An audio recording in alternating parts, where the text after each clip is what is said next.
Okay.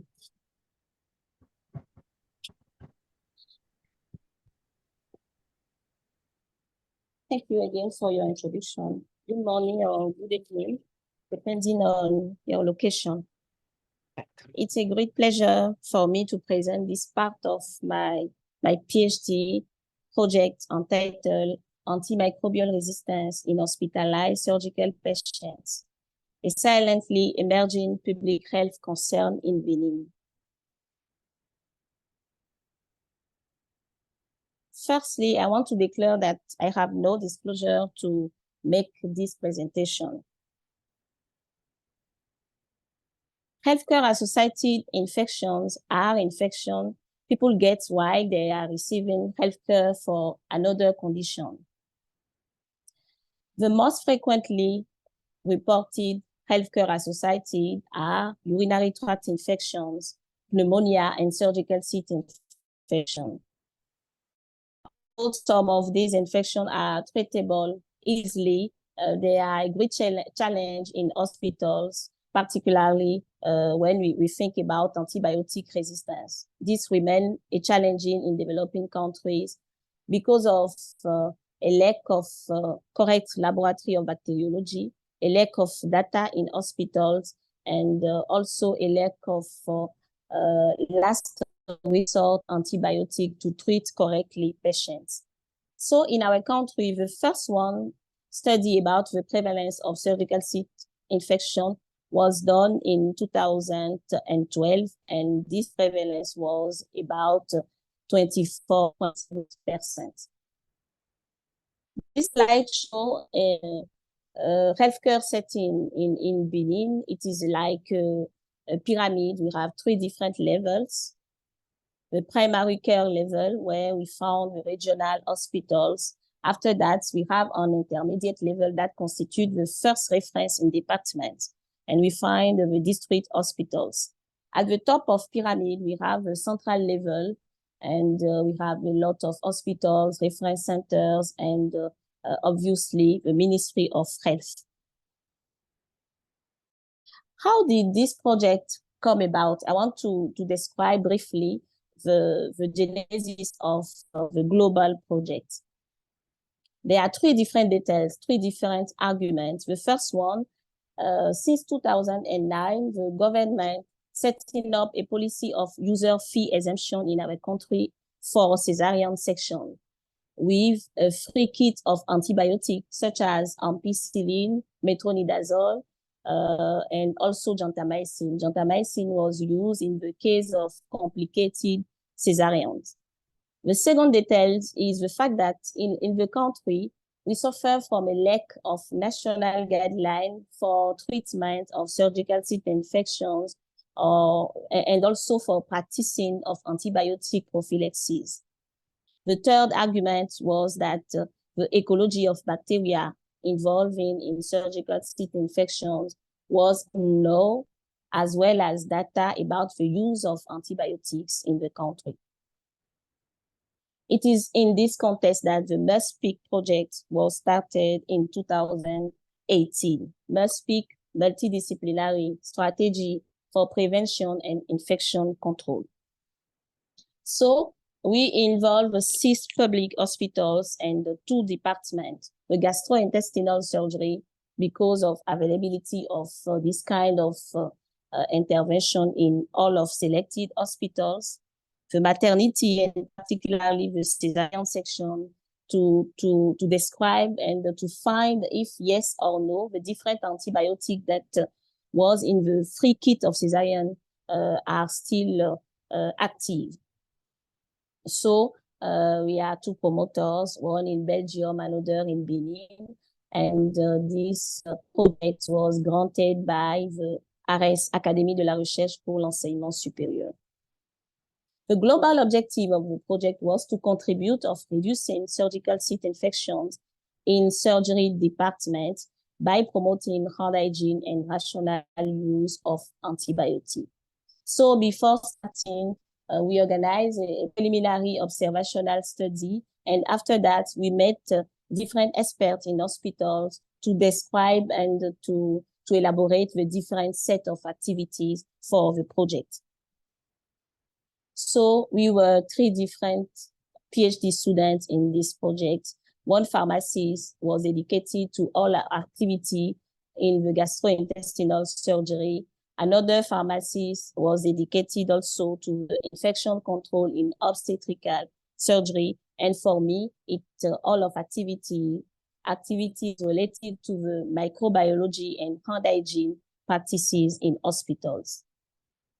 So this is a collaborative team does here, and you can see here the 3 ladies who perform their PhD on the project. So there are 3 different universities: University of Belgium, Université Catholique de Louvain, University of Liège, and also Université d'Abomey-Calavi of Benin. So the title of my PhD degree was Surgical Site Infections in Benin. What about hand hygiene practices and antimicrobial resistance? For this project, we planned 3 different steps. The first one was observational studies, hand hygiene, audit of antibiotic prophylaxis in surgery. And after that, we organized also a sample collection for the wand swabs. We collected all of cases of surgical site infections. And the third set of activity was dedicated to the complex intervention. We have to implement the guideline for prevention, for control, and for treatment of surgical site infection, as well as the training of different nurses about hand hygiene, about practices of antibiotic prophylaxis. So this article is the article of interest that was published in Annals of Clinical Microbiology and Antimicrobial. For this purpose, we organized the training of nurses in all of 6 hospitals for starting sample. And sample collection were done according to the guideline. We have also a special driver for transportation of all of samples to laboratory, to reference from the site, the different site, to the laboratory of reference bacteriology. And there are different type of manipulation. Firstly, in Benin, we use the traditional bacteriological method. For example, biochemical tests were used for identification of bacteria, and for antimicrobial susceptibility testing, we use also antibiogram by Kirby-Bauer. It is a phenotyping particular diffusion test. And in Belgium, we restart all of analysis, and we use here the spectrometry, Malditov, and automatic antibiogram by Phoenix of Beckton Dickinson. Were excluded from this project, from this study, all of people who have less than 80 years old, those who have also intervention for prosthesis or implants. And during the study, all laboratory tests were free of charge for included patients. We collected information about socio-demographic characteristics, the clinical data, the different signs that motivate the sampling collection, different details about intervention, about surgical site infection, the type of wound, the different signs, and the duration of intervention, the antibiotic. And we collect all information to detect after the associated risk of surgical site infections. As a result, we collected 304 samples, among which 259 bacteria were aerobic bacteria.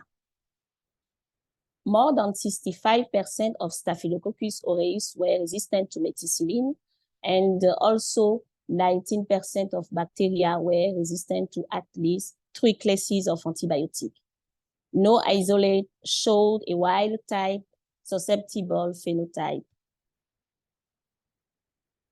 On this slide, we represent the 2 services, the 2 departments. In maternity, for example, the top 3 bacteria were represented by Staphylococcus, Pseudomonas, and E. coli. While in gastrointestinal surgery, we have at the first level E. coli, and after Klebsiella pneumoniae, and for the third position, Enterobacter cloacae.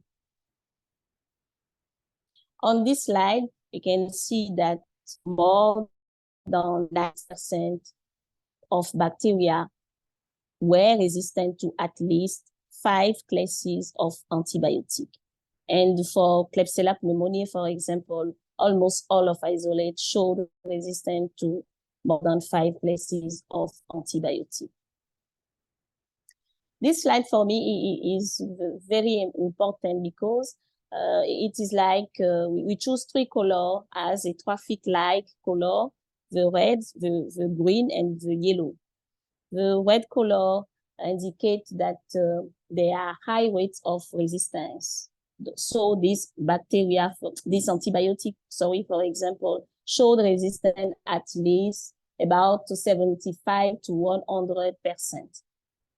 The yellow color indicated an intermediate level of resistance. So we have around 40%, 40 to 60% of resistance. And for the green antibiotic, that represent the antibiotic which were at this time active, which represent less than 30% of resistance. So it's important to notice that less antibiotic were available, more susceptible they are. So for vancomycin, for example, or amikacin, we have to order these antibiotics in neighboring countries, for example, because it's not possible all the time to find this antibiotic in our pharmacies. So less they are available, more they remain susceptible. And as I noticed earlier, ampicillin is antibiotic contained on the kit, on the free kit of cesarean. So we need to update it to implement another guideline for the practice of antibiotic prophylaxis in our hospitals. Why did you observe these high rates of MDR? The causes of AMR in hospitals remains numerous. So for example, we observe healthcare providers by using WHO framework to collect opportunity. We discuss also with surgeons about the difficulty to perform correctly hand hygiene.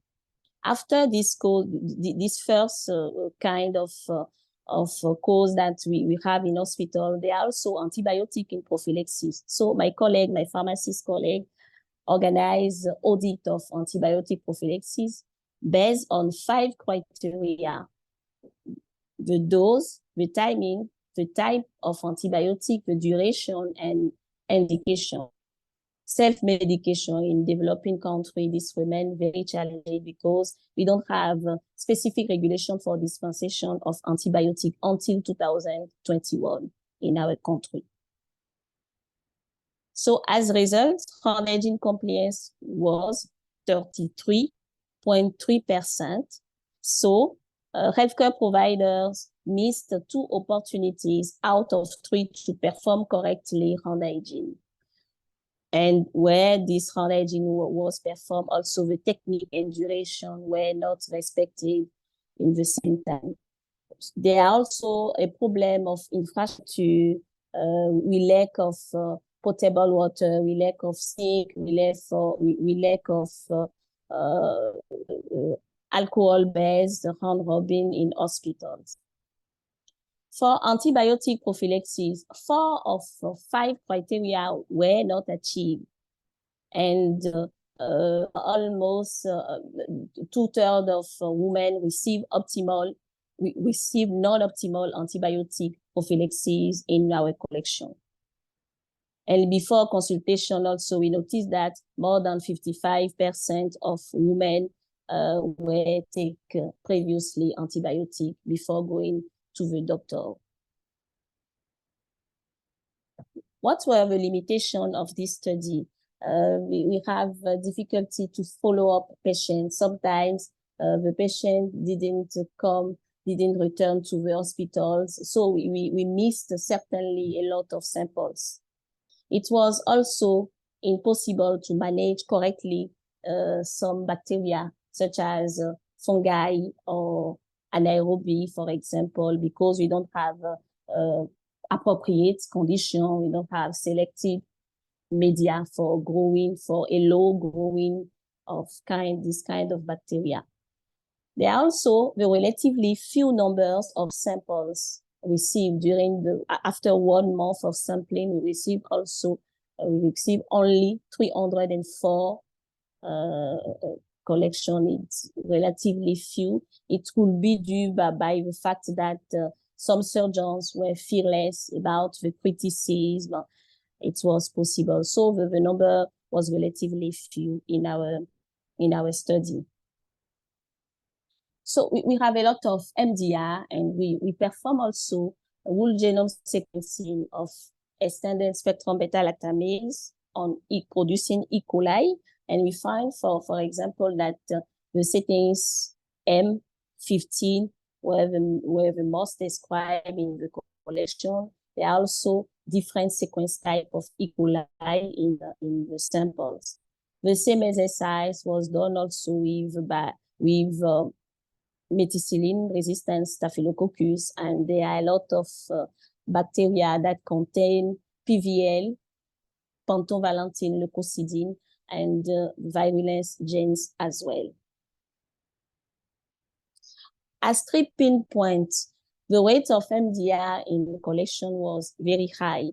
We detect also virulence and resistance genes. No wild-type susceptible phenotype was described.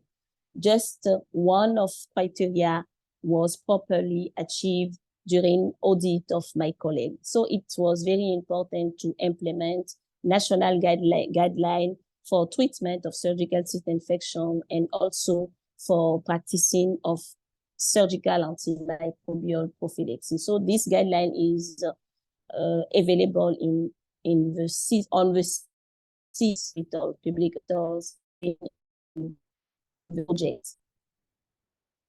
As future projects, we think antimicrobial stewardship to create a particular group with medical doctor, with microbiologists, with infection prevention specialists, and this group will coordinate different activities on hospital, the use of antibiotics, to alert about the rate of MDR, the rate of ESBL in hospital. It could be very interesting. We think also elaborate a randomized control trial and to compare ceftriaxone to cefuroxime for antibiotic prophylaxis, because in our country, regarding the choice of antibiotic, ceftriaxone, 3rd generation of cephalosporin, was the most common in the population. So we have to compare these 2 groups and to follow up patient to calculate after the number of the rate of surgical site infection in each of 2 groups. So it will be very important to alert surgeons about the importance to choose the correct antibiotic for prophylaxis. And in the future also to control at national level the resistance. So we have to start the GLASS system, global antimicrobial resistance surveillance in the country according to the 5 objectives of WHO, and implicated all of hospitals. I put here the link of projects where you will find a lot of articles, mine and also other articles from my colleague. And once again, thank you for this opportunity. Thank you. So much. That was really wonderful presentation and very interesting. Many questions for you, but we will come to those after we hear from our second speaker. So thank you so much for presenting, and apologies for the glitch with the sharing slides at the beginning.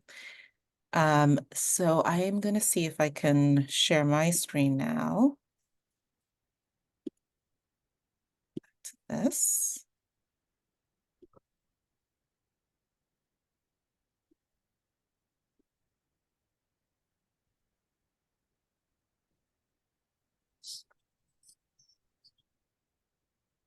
All right, so we'll move on to our second speaker, and then after Dr. Fred Katira is able to speak, then we will have our session open for questions and answers. So Dr. Fred Katira is a Rwandan medical doctor with a postgraduate training in epidemiology, immunology, and immunogenetics. He has a doctorate in malaria epidemiology and a postdoctoral Fogarty Global Health Fellowship in malaria epidemiology. He has over 20 years of experience as a rural hospital and research clinician. He has also worked in HIV program management and is a Global Fund certified public health expert involved in monitoring and evaluating malaria program implementation. Currently, he's the Chief Medical Officer at Partners in Health Rwanda, overseeing clinical and service delivery programs. He has served as co-PI on several NIH research grants in the field of wound sepsis and use of mobile health technologies.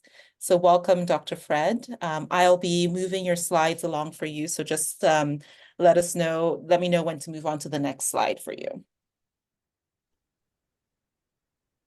Thanks, Adeline. Thank you all for the opportunity to present this work. This is a collaborative work involving many people, some of them actually on this call. And it's work that has evolved over the last 10 years or so. And it's work that's built on another platform that was primarily a research training platform. So unlike my previous presenter, whose work was a bit more focused on her PhD, ours is going to be a run through and a summary of multiple projects, but they're all connected to surgery.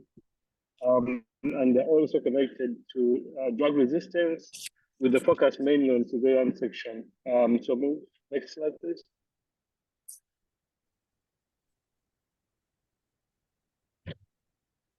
Thank you. Those who pay me require me to say that I work for PIH, and PIH, as everyone I think in this room probably would know, is a social justice mission NGO. We are primarily invested in equitable quality healthcare, really serving to be an antidote to this. And for the work that I'm going to present, our primary goal really is to improve access to safe and affordable surgical care in rural district hospitals as one of many other projects that we work on, but my focus will be on the surgical care. Next.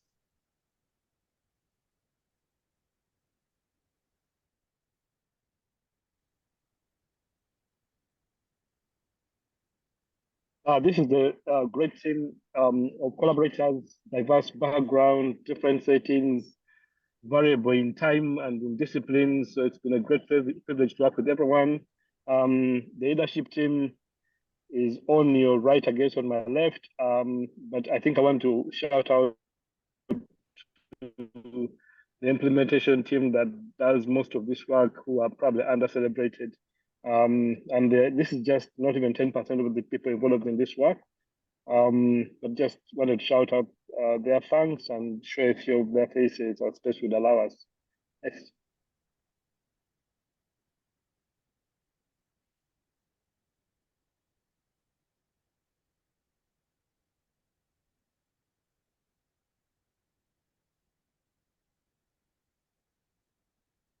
Next, yeah, thank you. So our areas of research, as you'd appreciate, have probably evolved to become more health system strengthening, with a very diverse look at surgery as a basis, but also being in settings that are rural. Some of the issues that have to do with aspects of WASH, for example, that's water and sanitation and hygiene, both in health facilities, but also in homes. We've done most of our work at community level to try and champion novel interventions that can happen at community level, as opposed to as well complementing health facility related work. We will look at some of the financial bits that have to do with costs of when you're sick at hospital and the implications of those in quality of care access, and quite a bit of work, I think, in AI as well, artificial intelligence and mobile technologies. So the work has been broad and diverse and by different teams, but I think as I summarize the next slides, you'll probably get a better glimpse of what I'm saying. Next.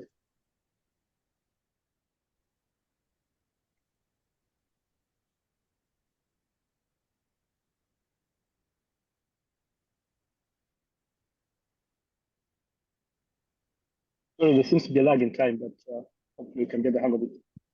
So by background, we all appreciate that while we've probably made more progress around antenatal care in terms of management of pregnant mothers, we've not done similar improvements in postnatal care. Postnatal care still remains a service that is delayed in terms of initiation.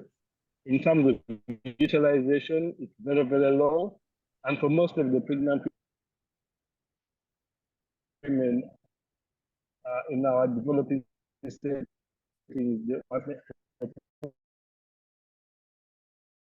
postnatal care, when they have a complication, which will be more alerted to do, focus has been on cesarean section medicine, and this an area is really neglected within maternal and child health.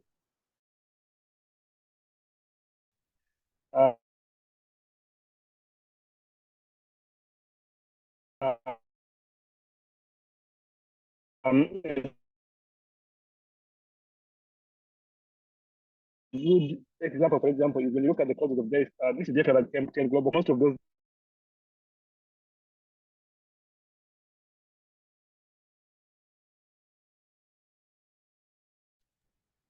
sorry, I'm on my road traveling from another side, so I hope I'm back for everyone. Yeah, back now. You cut out a little bit. If you could just repeat the last couple of sentences. Sorry about that. As I was saying, that postnatal care remains a very big neglected area of both implementation and support, with very little systematic approaches to following up mothers. And most of it is really mothers who have had complications coming back. And when you look at our referral systems, most of these mothers will be required to be followed up at a very distant hospital, which is much further from their home, following an experience of delivery. So there's quite a lot of feasibility challenges, access challenges, and also the system is not really set up to be comfortable for the mother who has delivered and to really be customer friendly in the circumstances of the post-birth.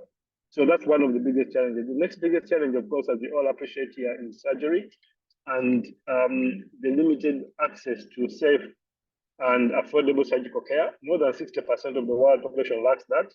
In Africa, it's only available to 94% of Africans,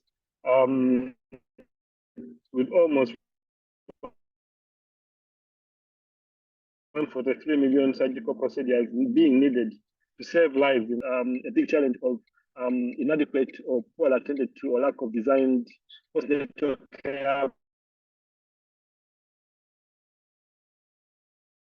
but also very minimal, inadequately accessed surgical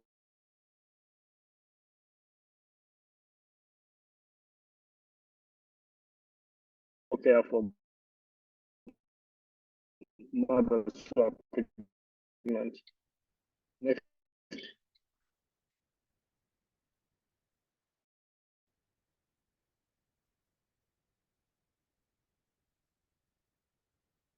Next, sorry about that.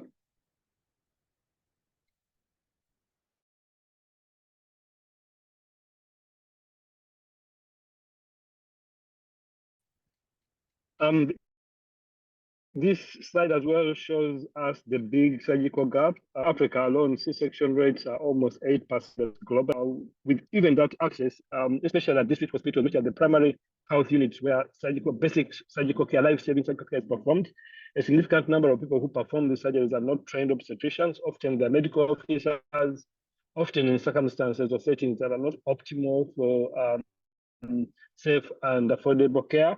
In our analysis, we found almost rates ranging between 10 and 48% of mothers who have delivered via section in Sub-Saharan Africa developing a surgical site infection. So the conversation here really focuses on the tripolar synergistic effect of suboptimal surgical care,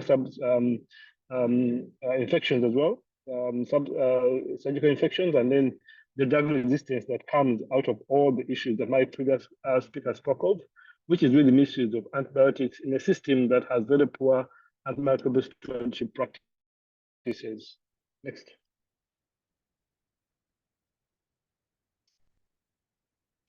So AMR, as we all appreciate, is probably a leading global public health and developmental threat.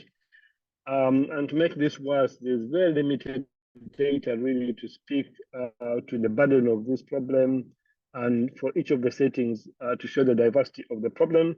WHO, I think, estimated about 1.27 million people dying directly and about 4.9 million people indirectly associated with death because of AMR in 2019, much higher than other deaths that sort of capture our attention. And as much as every death is wrong and should be prevented or fought against, this is something that's not well given the due attention it needs in terms of the size of the problem. To even show how complicated this is, globally, countries have adopted the Global Action Plan on AMR in the 2015 World Health Assembly meeting. But when you look at how it's adopted, the approach is a One Health approach. If you've worked in settings in Africa or developing world, often One Health is still a very new area. It is poorly programmed around, and you'll find it difficult to find robust One Health approaches. So our focus has been on human health, but AMR is caused just as much from every other use of antibiotics when you think of in terms of animal husbandry, in terms of food processing, and all the other fields in which antibiotics are used. Those are areas where most of us have almost no prevention programs or systems of tracking the burden of antibiotic use and the repercussion it has. I think to complicate that as well, I have mentioned here that we do have also a lack of testing equipment, a lack of skilled personnel who can do work in this area, both in terms of testing samples in health facilities, but even researchers, but also processes are scarce and few in between to actually track and manage antimicrobial resistance.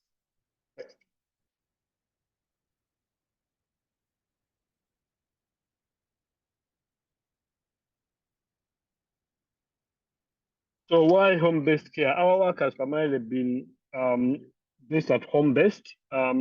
It is not because the health facilities are much better, but compared to work that where most of the patients are in terms of postnatal care, most of these patients can be found at home, often in practice in Rwanda, but I think in most of the countries as well, in the neighboring, in developing world, you are admitted, you have a C-section, and then you're discharged somewhere between 3 to 5 days after your surgery. And most of the rationale for discharge is not so much that you're well and about and okay to resume to be rehabilitated. Most of it is few bed capacities and some other practices that just have to get the mother out of the facility as quickly as possible, even if it is not optimal, they're optimally restored. So we found in one of our studies that almost up to 11% of C-section mothers who are delivered by C-section had a surgical site infection. Maybe to add a bit on this, when we share this data with hospitals in which we work in 3 different hospitals in Rwanda. All the hospital leadership were not buying into this figure. Why? Because when they track surgical site infections, they mainly track it for the first 72 to maybe 96 hours. In the 3 to 5 days they are admitted. We followed up these mothers for 10 days. And so this data really showed almost 3 times higher infection rates compared to what is normally reported in the hospitals. But this also shows you that most of the infections will be identified at the time when mothers have been discharged at home rather than within the health facilities. We also note that most of these mothers, because of long distances linked to their travels, Children uterus are associated with poor maternal and neonatal outcomes. We also found that C-sections are really complicated by both physically, psychologically, and financially. So it's not just about having the procedure done. Most of the mothers have these complications which have physical consequences on their health, but also financial complications on their health. I will share some data on some households that have fallen into catastrophic expenditures because of just having a C-section. Next. So our first entry into this work, that really was funded work, was to try and develop a simple screening tool. The question for us was, if we have a community health care worker visiting a mother at home, can we develop a simple screening tool? Can we identify a simple questionnaire-based screening tool that when they go and administer that tool, we can easily tell which mother is at risk, at high risk, or in early stages of development of unnecessary. The second part of the question of that work was, if I send a community health care worker and I deploy them, are they able to actually administer these screening tools? And the data that they collect, can it really help us to inform the design of interventions using community health care workers to follow up these mothers? So the second part of the work involved us doing a clinical trial that had 3 arms. In one arm, the community health worker was allowed to visit the home, administer the protocol via a mobile NM Health app on a phone. In the second arm, the community worker would call the mother at home, administer the protocol via the phone, and then the comparator arm was the standard of care for the mother. Next. So in these 2 studies, one of the things we learned was, yes, community workers, in terms of their feasibility, are able to actually do home-based follow-up. It was feasible. 88% of those mothers who had been targeted were found, and the protocol was administered and the follow-up was completed. So this was quite good news. 2 is we were able to learn that it may be difficult or too early to depend on phones. Phone call follow-up was not feasible. We missed almost 32% of the mothers. So we really have outstanding questions on mothers who are located in rural settings, whether they are able to be followed up by a phone. We found that a simple screening tool that in our case found that fever, discharge, and pain, those 3 parameters were key predictors of surgical site infection.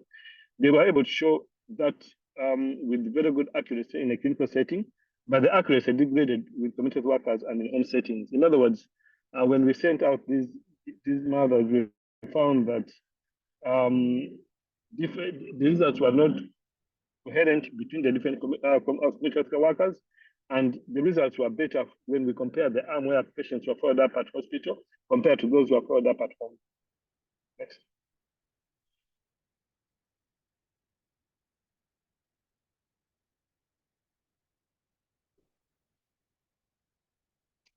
This is a summary cartoon for what I've just shared. The study involved 568 mothers who were interviewed. 4.7% of them were diagnosed with a surgical site infection on post day 11, and 6.4% of them were diagnosed with surgical site infection between day 11 and day 30, which showed probably that we should be looking to follow up these mothers for longer than just the 3 days when they are at hospital, maybe up to 30 days.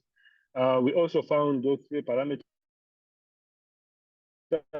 fever, 22%, incisional pain, predictors of surgical site infection. And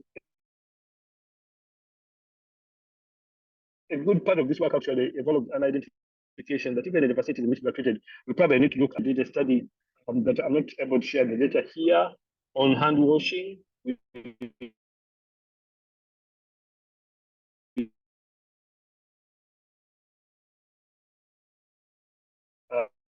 Healthcare workers, and we were able to see that even just basic cleaning of health facilities varies over time. It varies over the weekend, it varies over the hours, and so there were lots of gaps within the practices themselves that may be major determinants of surgical site infection within those who have been operated in our facilities. Next.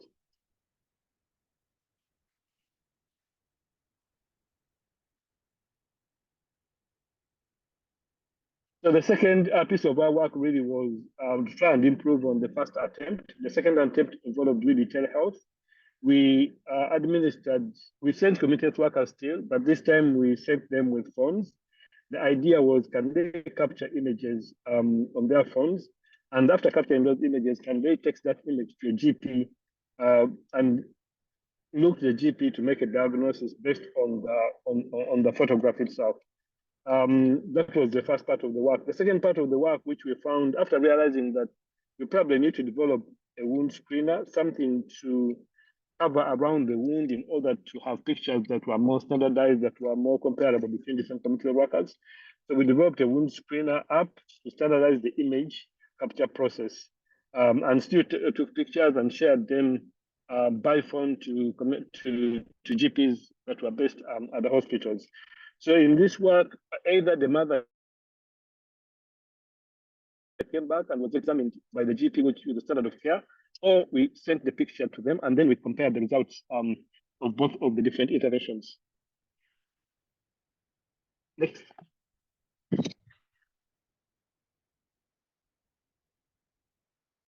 What we learned overall is that it is very feasible. 90% of the mothers received their diagnosis at 79 of them within 1 hour. It was highly acceptable by both the committed worker and the mother. But one of the lessons we learned is that decent surgical site infection diagnosis, that we could get good accuracy, but very low inter-review reliability. When we compared between two different GPs, one GP and another gynecologist, the results were not very comparable, interreliable. So we thought that maybe we need to work on either standardizing assessments or standardizing or improving the quality of the picture. There was quite a lot of variability in the interpretation of the images that were captured between different interpreters. Next.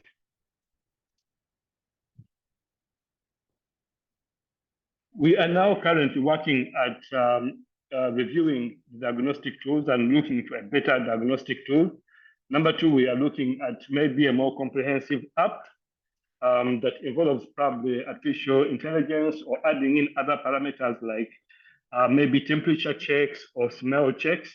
We think that if we keep improving the apps, most likely we can improve both our accuracy and our interreliability in terms of results that we have captured. Next.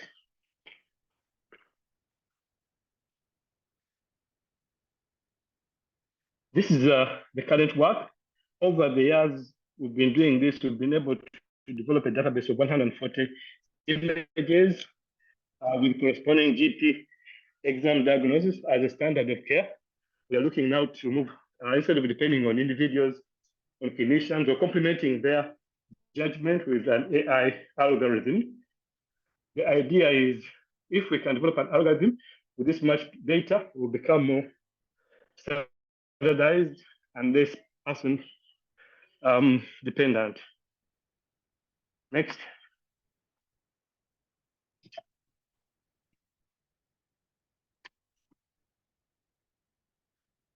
Next, please.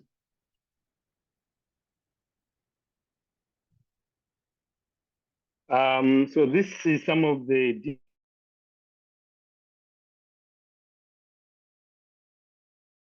and some of the AI reviews and data that we can to more results use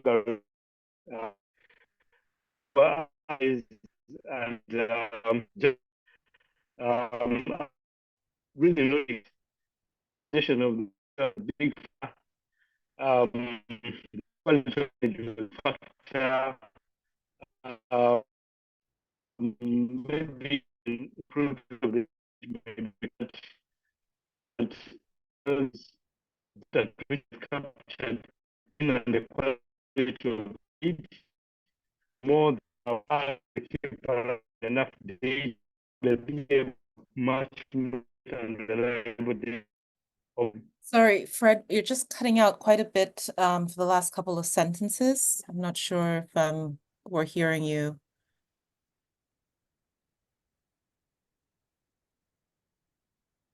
Oh, sorry about that. So I was actually walking upstairs. I hope that I hope I'm now more clearer. Yes, much clearer. Yes, if you could just repeat just from starting over with this slide, because we didn't quite hear everything you said. Thank you so much. No worries at all. So we've been using convolutional neural nets and transfer learning for prediction of surgical site infection. The idea really is to move from sending images on phones to individuals and relying on individuals to make a judgment based on the image. Even with the image that was framed, that wasn't good enough. But from a collection of over 1,400 pictures, we now have developed an algorithm. So we are able to enter every data point that we capture and come up with a model. And within the different models we've been able to use, we've looked at the sensitivity and the specificity and different parameters that are shared on this slide. So overall, it shows a summary of the overall results of comparing performance of different models in predicting from the questionnaire data and the image data that we input. So we will continue to purify this work and make it more predictable. Some of the colleagues on this call will probably be able to explain these details. This is work that's beyond my competency, but we wanted to share it with you. And if anyone wants to go into machine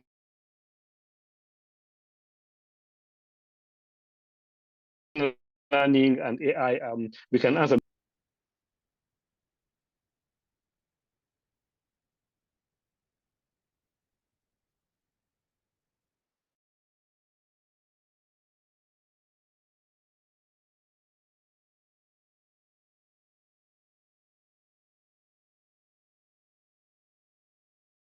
Fred, I think we seem to have lost you. Are you still there?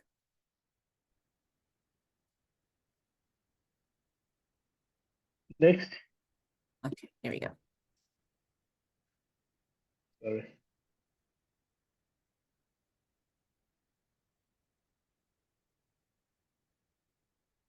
Hello. Next. So in terms of the current and future direction, again, really on the home-based follow-up, we currently, we just finished a study. We are analyzing that work on the capacity of our health facilities to perform pediatric surgeries at the hospitals. This is work that has been done by a student, and we are trying to really understand, laid on a capacity to perform bellwether operations, which are the three most life-saving procedures in the health facilities. What kind of additional investment do we need to be able to perform common pediatric surgeries at our district hospital? So that's work that's ongoing within the surgery side of things. And then within the AMR, this work has taken quite a bit of attention. We have quite some funding right now from Pfizer and from BD. What we tried to do was to try and look at setting up basic microbiology testing capacity at all the three different hospitals, and at one of the other hospitals we're able to do even molecular testing. The idea is to look at expanding AMR testing capacity, to look at both prevalence studies, not just among the patients who are sick, but even around doing a lot of surveillance work within hospitals and looking at WASH within hospitals or health facilities in general, but also at homes, to try and understand causal factors for infection among the patients who come to us. And then we're doing some work around accompaniment of surgical patients to understand their needs overall and how we can improve access to services and outcomes among the surgical patients. Next.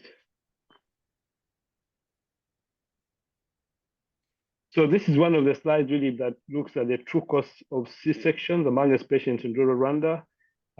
Overall, we found that each patient almost spends, whether directly or indirectly, about $122, and post-discharge follow-up contributed to about 64 of this cost. And it's quite significant to note this because often we know direct costs because they are recorded somewhere in a book or they are tracked somewhere or they're receipted. But most of the costs that have to do with the patient arriving at the facility, staying at the facility are not medical, or upon discharge, we often don't know those costs, but this comes back to become a burden on the patient. Post-discharge cost was dominated primarily by lost wages as well, and transportation to and from the health facilities. And for mothers who actually have complications all these complications, all these costs are going to be multiplied many times over relative to the frequency of visits and how long they'll be cared for at the health facilities. 90% of the households that were able to, who had patients that were in this study and were able to follow up with them, were already living below the international poverty line prior to C-section. And an additional 6.4% were pushed into poverty by C-section delivery. The overall cost of C-section was catastrophic for 77% of the women, and the risks are high. And that is even in a setting like Rwanda, where we have community-based health insurance. It's a subsidized social health insurance scheme put up by government that affords care for people in the informal sector and rural settings. So just wanted to shout out these costs on the patient and how they compromise quality of care, but also really what was a previous medical issue becomes a financial catastrophe for most of the households. Next.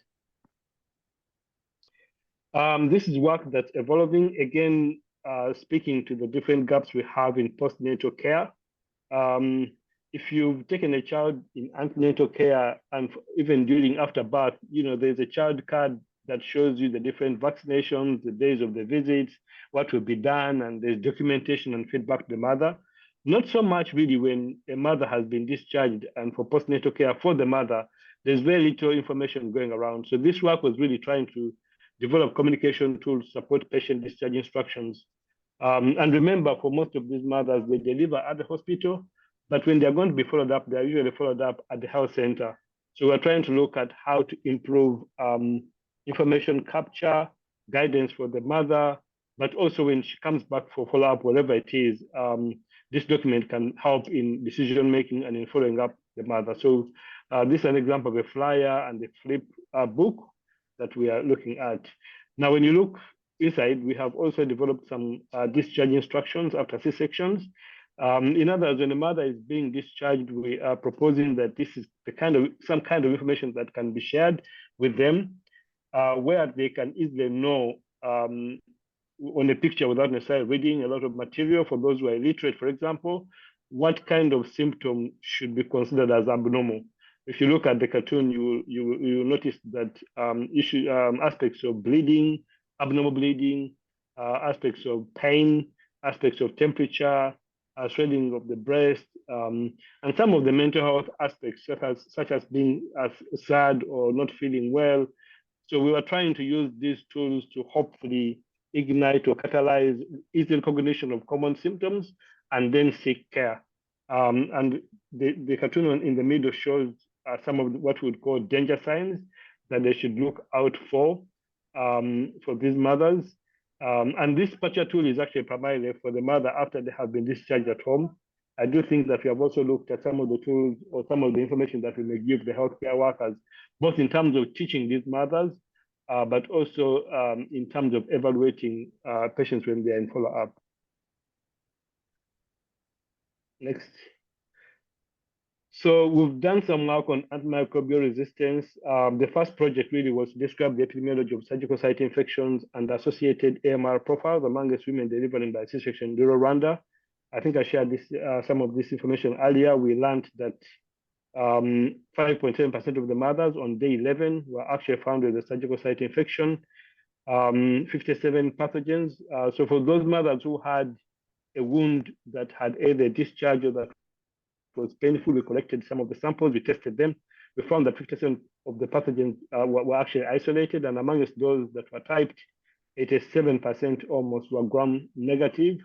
All pathogens that were cultivated, that were isolated and grown, demonstrated resistance to at least one antibiotic of the commonly used ones at district hospitals, and the three mentioned here are some of the commonest.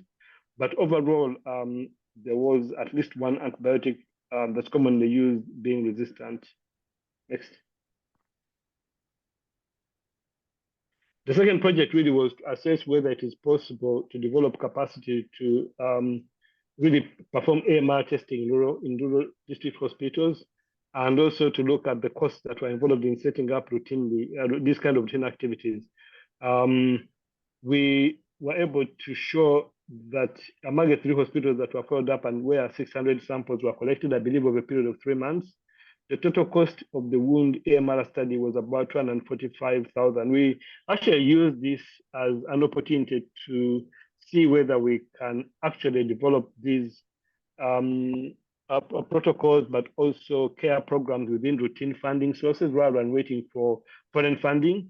We realize that most of the AMR work in Africa is done by foreign funding, and it's really more research. We wanted to see whether we can do this as implementation science and embed some of these courses in routine programming.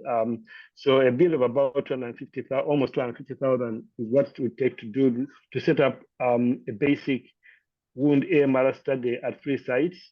We have followed up within PIH actually with setting up a basic capacity to actually collect samples, to store samples. And at one of the sites, we've actually invested in some of the molecular assays and trained personnel, and now there are protocols.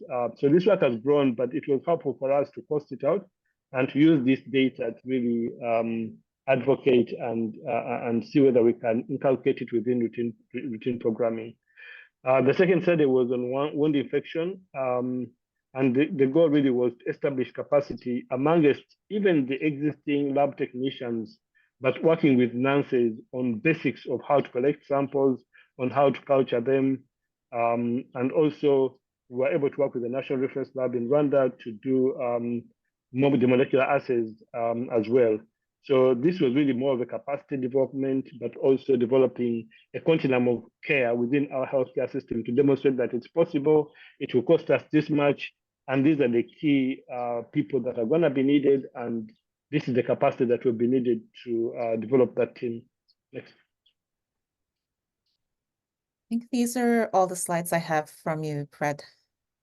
Thank you so much. This was a summary of multiple studies, but I thought at least they could hopefully provoke some questions. My team is here, so I welcome different people to answer to different questions as relevant. Thank you again, and I apologize.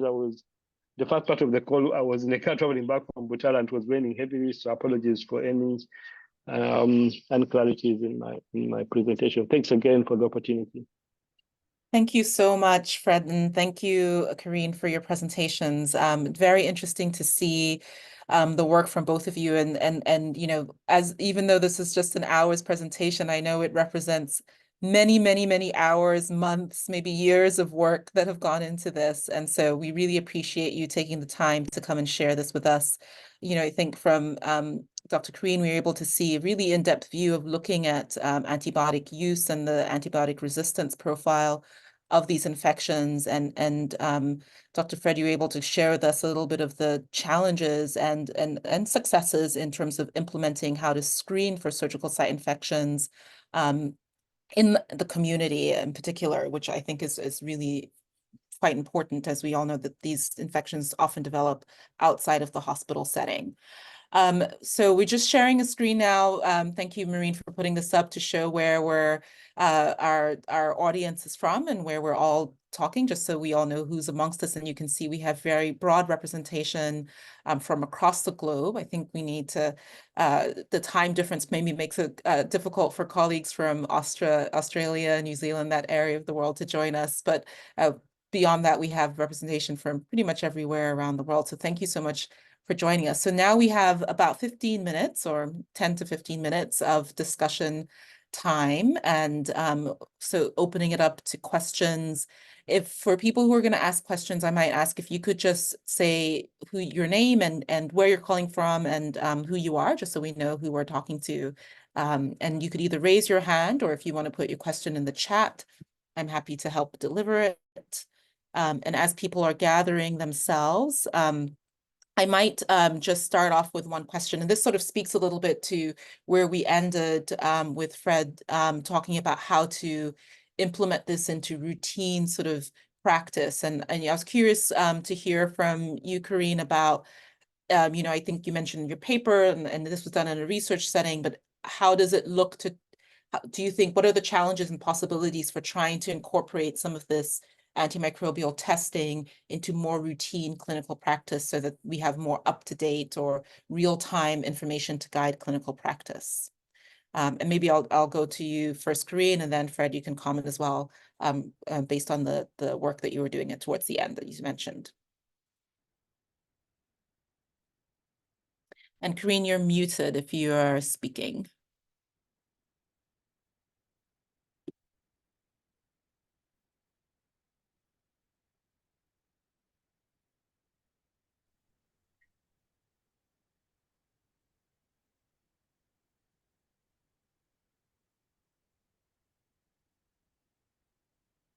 I don't think we're quite hearing you.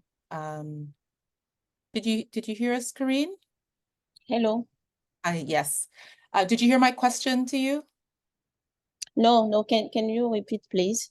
Yes, I was just building off a little bit of what Fred had mentioned towards the end of his presentation about thinking about the feasibility and some of the considerations around trying to incorporate antimicrobial testing into more routine clinical practice. You know, from your research and from Fred's research, most of what we have has been done in the research setting and context with external funding, which is helpful to give us some information, but will mean that necessarily the data that we get is a little bit not in real time. And so we were just wondering, based on what it took for you to even achieve the work that you did in your research, what your thoughts are on how feasible is, what it might take to have this incorporated into routine practice and have more real-time data collection around this. It's very difficult in our country to perform this kind of test because we don't have, for example, health insurance in our country. So the patient have to pay for this test. It is one of most difficulty in Benin. But after that, all of methods that we use in laboratory are time consuming. So we have, for example, to use traditional media for culture. You have to prepare this media. You have to do a lot of tests, sterility tests, to confirm if yes or not we can use this test. So I think that the first problem is the health insurance in the country. And after that, the tests are very, it's very difficult to implement in the routine. We have to there are different steps. We have to do culture after antimicrobial susceptibility testing. And sometimes doctors treat patients directly based on the signs without the result of antibiogram because it takes a lot of time. In developing countries, we can use mass spectrometry to have just result after minutes, but in our country, it's very difficult. And another problem, we can count the number of laboratories in the country, in bacteriology, for example. So in the district hospitals in north of country, it's not possible to have antimicrobial susceptibility testing for pure samples, for example. So it's very challenging in Benin. Yeah, that's thank you.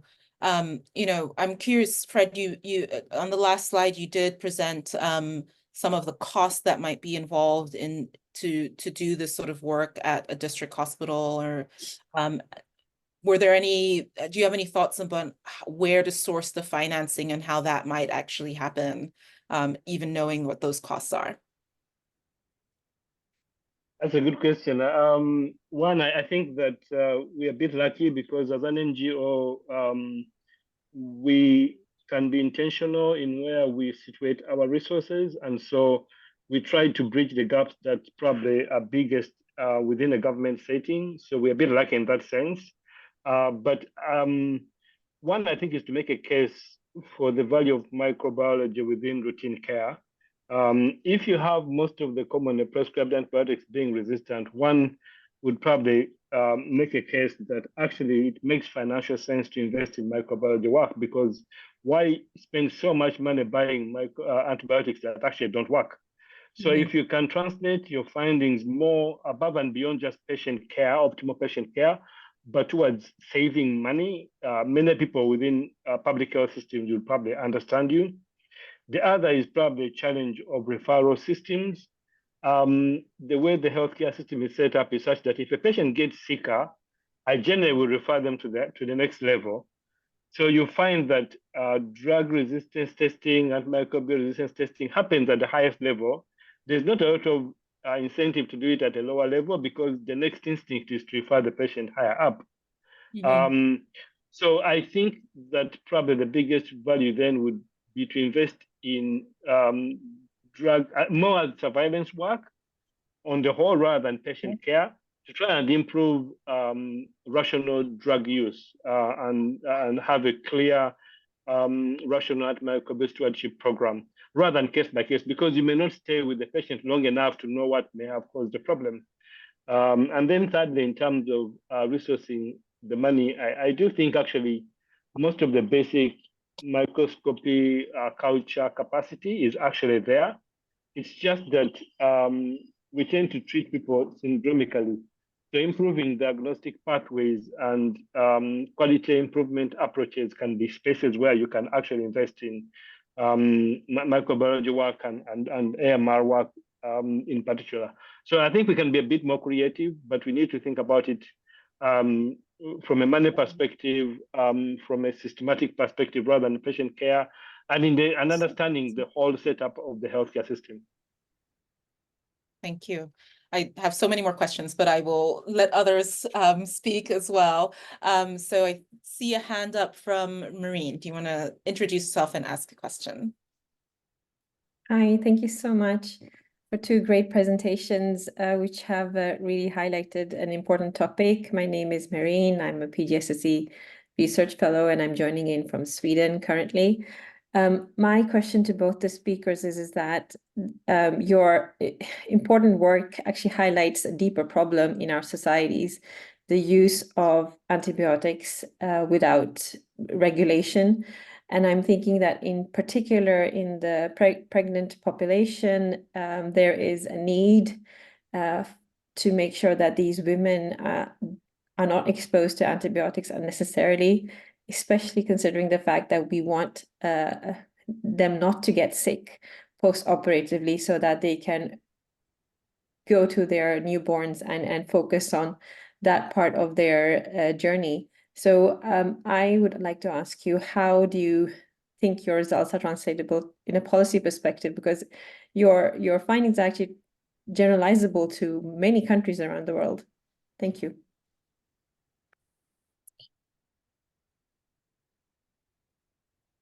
And Marina, you're addressing that to Karine or?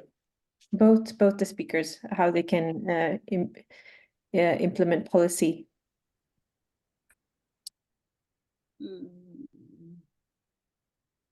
Thank you for your question. We have just continued to sensitize population in hospitals and in community because the problematic is very deep in our country. It is why I talk about antimicrobial stewardship, a kind of a particular group with different experts that alert about the use of antibiotic, the result of antibiogram, and to continue to sensitize population. And for example, improve building of laboratories in our country because it's the most important problem.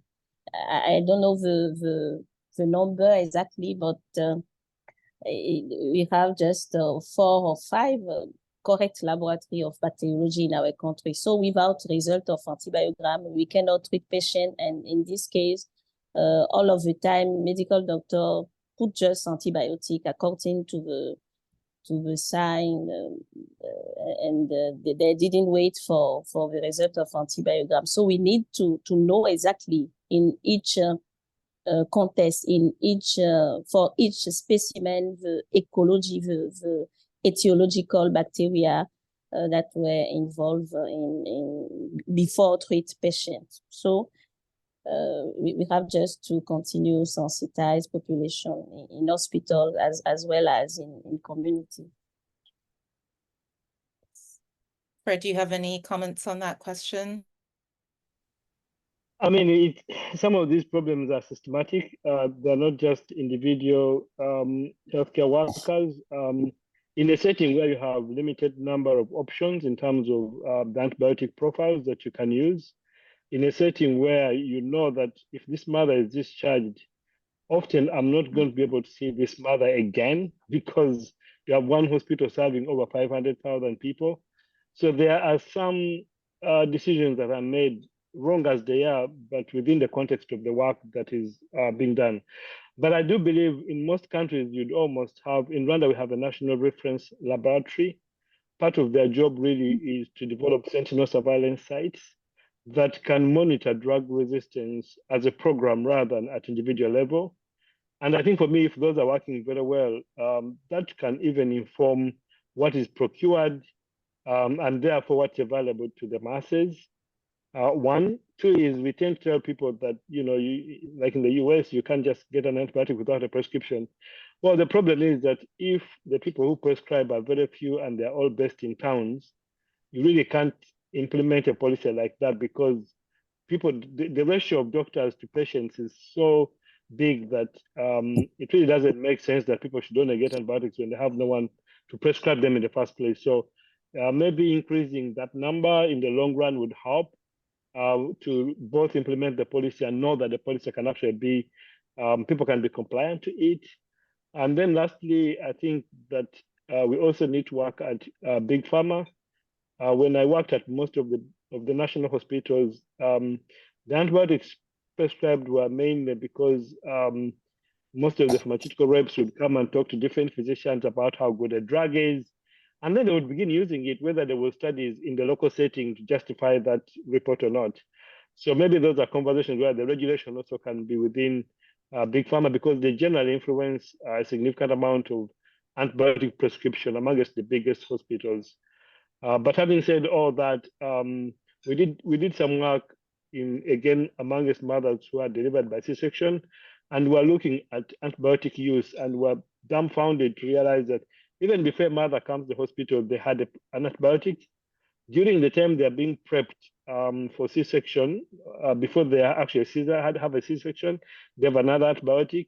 For the 3 days they're admitted, they have an antibiotic, and post-discharge, they have 1 or 2 antibiotics. So, and just when you look at that whole cascade of care, they are being attended to by different people who don't know who the other next person or the next person what they're going to do. So you find they throw the whole buffet of antibiotics in a bid to prevent infection, but really sowing seeds of drug resistance at a level that most of us can't quite appreciate. So most of these are systematic issues, but I think that if we work at surveillance, if we work at educating people, fighting big pharma, these are things that I think can make a bit of a difference in our settings. Thank you. Very sobering to hear that. I think we're going to squeeze in one last question where we have just 2 minutes left. But Joseph, I did see your hand up even before when we first opened the question session. So I'll have you ask your question and then we'll wrap up right after that. Thank you. Hi, my name is Joseph. I'm a PGSSC research fellow as well. My question was, I guess, kind of related to some of the topics both of you brought up, but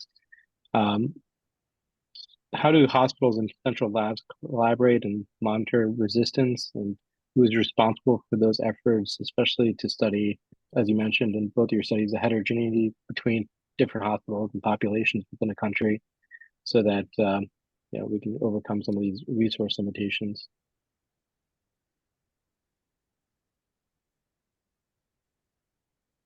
So so you're asking about what is the structure, what are the structures in place that facilitate collaboration between hospitals and central labs because it seems like we're pooling data from multiple different hospitals, and where do you draw those lines and distinctions as to this population is completely different from another? Yeah, I think maybe Karine, you could start with that, because I think the collaboration that sort of has led to that is behind this research maybe could serve as an example of how this sort of happens, but maybe you could speak to how that collaboration came about and if that is sort of the governing structure for antimicrobial resistance in Benin, or if there are other structures in place, if it comes from Ministry of Health or something else.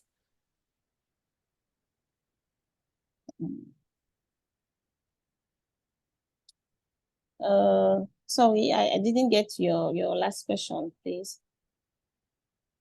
I think he talked about hand hygiene in hospitals. He was talking really about how the hospitals work with, or different hospitals work with each other, perhaps, and also coordinate with central labs, and what sort of national structures would be in place to allow that sort of collaboration and the frameworks that then lead to this sort of work happening. And I think your research sort of came out of this. I was curious how that sort of collaboration happens. Yeah. Yes, we think about a coordinate group in each hospital at least on the reference laboratories. You have to choose a medical doctor, for example, another in microbiology, a pharmacist that coordinates all of activities. One activity, for example, could be a special meeting between laboratory and clinical people, for example, to discuss about the different bacteria on a month, in each month, or in each 3 months, to discuss about the profile of antibiotic. Another meeting could concern, for example, the pharmacist, about the number of antibiotic that he put off their stock each year, each month, or each 3 months, depending on the frequency of this meeting. So nowadays in my country, we have just one clinical laboratory, one bacteriological laboratory that centralize all of samples, all of tests, for example, pus samples, urinary tract infection, all of specimen. It is just for this one laboratory in public hospitals. So the group can coordinate at least on national level a kind of a kind of collaborative team, but just at national level. And after, we can put district hospital, regional hospitals, and to create a network in all of hospitals. The problem in my country remains the availability of bacteriological laboratory. We cannot do the surveillance of resistance without a correct laboratory of bacteriology. So in each group, we put medical doctor, we put infection prevention specialist to think about the way they can organize meeting, they can follow the MDR, they can alert about the stock of ceftriaxone, for example, for surgical antibiotic prophylaxis in hospitals. But just a kind of pilot study at national level before enlarge this study for district hospitals. And Fred, I'll let you comment on what might be in place in Rwanda, and how, as a country, at the country level or regional level, might be thinking about antimicrobial stewardship and collaboration between hospitals and central labs. Yeah, we're just finishing up right now a protocol that's looking at about 6 hospitals and developing a network for NICUs, and really looking at among us either preterm children or children admitted within the NICUs, and trying to, within that network, come up with an understanding of drug resistance among us children who are within their first month of life. So I'm thinking that may be helpful. So because again, you really can't make a policy of one study in one hospital. But if you have a network, the data may be robust enough to make a policy. Two is we could pick some lessons from work done like in malaria, in HIV, where actually national laboratories have sentinel surveillance sites and collect samples routinely to monitor on key at malaria and HIV drugs and actually inform policy. That has been done. One would argue that it's probably more driven by foreign funding, but at least it's been shown to be feasible. So what happens is that maybe every 6 months they will take samples from HIV patients and test drug resistance. For malaria in particular, they have about, I think, 8 or so sentinel surveillance sites where they collect samples and test for anti-malarial drug resistance. So there are quite a few lessons we can learn from and develop, let's say, robust systems of surveillance that can inform policy on an ongoing level. The challenge is primarily that most of the data that's even published ends up being either PhD master level data for a student studying at a tertiary hospital. And that population is very different from a population in a rural setting. That data may not be relevant. It may not be, you can't really say that those findings are comparable to other settings. But I do think that through a network, through examples of HIV and malaria, we could actually do this. I think it's feasible.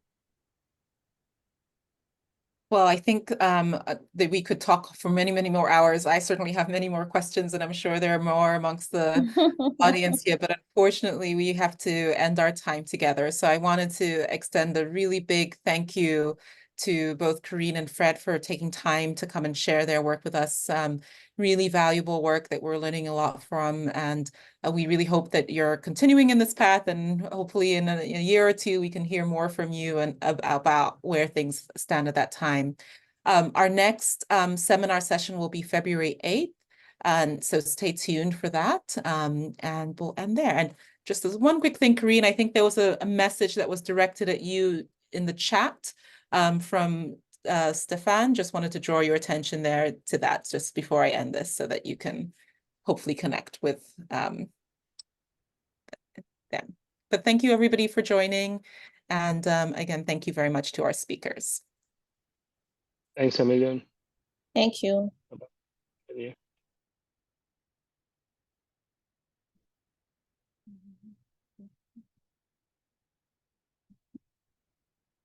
Thank you.